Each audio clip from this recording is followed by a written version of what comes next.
If you've been around church for a while, you've probably heard that some of Jesus' first disciples were fishermen. You may have even inferred it from the song we just sang.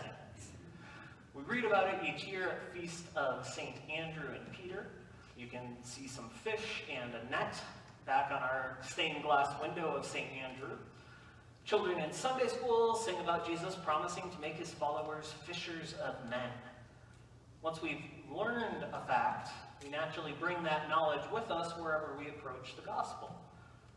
So imagine how surprised I was this week to realize that John never mentions anything about what the apostles did for work before Jesus called them. He tells us that some of them had been following John the Baptist, and in chapter 6, some of them clearly must have known how to pilot a boat as they made their way across the Sea of Galilee. But apart from that, the author makes little to no reference to their lives before they began studying under Jesus, or to any of the skills they may have brought with them. It's hard to know how important that detail, or lack thereof, is. The Gospel of John appears to have been written down later than many of the New Testament books, so the author might have assumed readers were already familiar with the other Gospels' stories, like where Jesus provides a miraculous catch of fish after the not yet disciples spent a fruitless night on the water. Personally, I had always assumed those similar incidents are what clued in the disciples that this person on the shore in today's text was the risen Jesus. But for John, that might not be the case. The comment about the disciples not daring to ask who Jesus was may also remind us of stories like Jesus on the road to Emmaus, another resurrection appearance where some of his followers didn't recognize him until late in their encounter. But just as John never mentions that Peter and company were fishermen, he doesn't tell us about that story either. Only Luke records it. Again, it's difficult to know how important these details are. Did John intend this gospel to stand alone? Or did he figure his audience already knew the other stories and would make connections for themselves? 2,000 years later, we really have no idea. If John assumed we would have already heard the other Gospels, the details he provides here certainly make some interesting cross-reference material. But what if he was trying to make another point entirely? John opens his Gospel with a vision of the cosmic Christ, and I wonder if that shouldn't influence our reading in this final chapter as his narrative comes to a close. On Easter, we talked about the ancient conception of the universe, and I suspect that those ideas are coming into play in John more than we might recognize as modern readers. In case you missed that service, people in biblical times understood the cosmos to have three distinct parts: the heavens, the earth, and the underworld. Frequently represented as the sky, the heavens were the land of the gods, and the orderly movement of the stars and planets reflected how the divine beings dwelt together in perfect harmony. In the earthly layer of existence, humans were tasked with maintaining order and trying to implement the God's will. The underworld, often associated with the sea, was an almost entirely unknown and unknowable realm.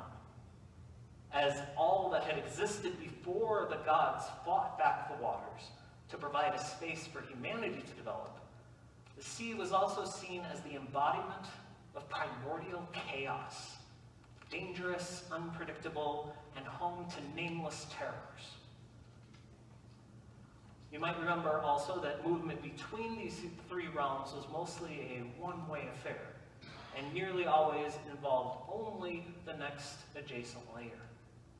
The gods could move back and forth between the heavens and the earth, but they didn't enter the underworld.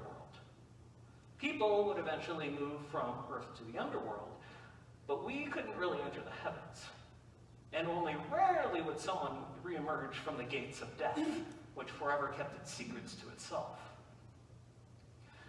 Prior to this point in John, we've seen Jesus as an authority in the heavens, the Word that was with God and the Word that was God. The evangelist records Jesus talking at length about how he's come down from heaven and is the bread from heaven. His miraculous signs, such as changing water into wine, feeding the 5,000, and healing the congenitally blind man, demonstrated his power in the terrestrial realm. We've also seen one incident, walking on water, where he has authority over the sea. But walking on water doesn't show us any sort of power within the water. John has established that Jesus is able to guard his followers from chaos and deliver them safely to the orderliness of land. But we never see any sign of influence over the hidden realm or any of its denizens.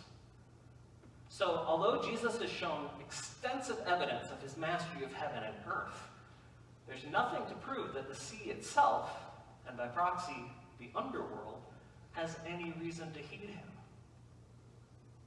But by the end of John, things have changed. Through the crucifixion, Jesus, born of heaven, child of earth, took up native citizenship among the dead. However, death couldn't hold him, and in resurrection, he disrupted that barrier between the underworld and the human realm. But that wasn't completely unique to the mythologies of the day. It was uncommon, but every once in a while, even in John's own gospel, a character would elude death. So, although it was significant that Jesus may have found a way to free himself, by itself, that wouldn't necessarily have done much for the rest of us. I wonder if that isn't what John is trying to address for us today. In this story, he's showing that Jesus didn't simply escape from or sneak out of the underworld. He conquered it and became master of that final realm as well. When the fish rush into the disciples' nets, Jesus is displaying a new level of authority, commanding even those who dwell beneath the waves. Through incarnation, death, and resurrection, Christ has united the entire universe under the reign of God. By turning to the sea after Jesus' death, the disciples, led by Peter, essentially abandoned hope for order, essentially making a compact with death. But atop the Sea of Galilee, riding that border of the two realms, they once more hear Jesus' call and return to shore. In that moment, they choose to reject disorder and, turning from death to life, restore themselves not only to the stability of the human realm, but to hope and submission to God. Upon landing, a friend is already waiting for them to welcome and care for them.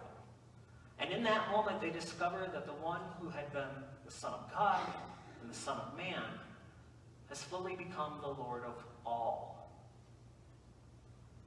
Even in the tumult and confusion of our day, Jesus keeps calling, asking us to consider where our philosophy and reality have taken us, and to turn once again to align ourselves with the ways of faithfulness, justice, and love, the ways of God.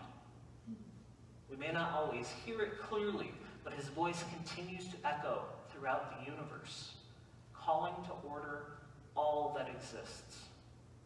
Nowhere is beyond his reach, nothing is beyond his power, and no one is beyond his help.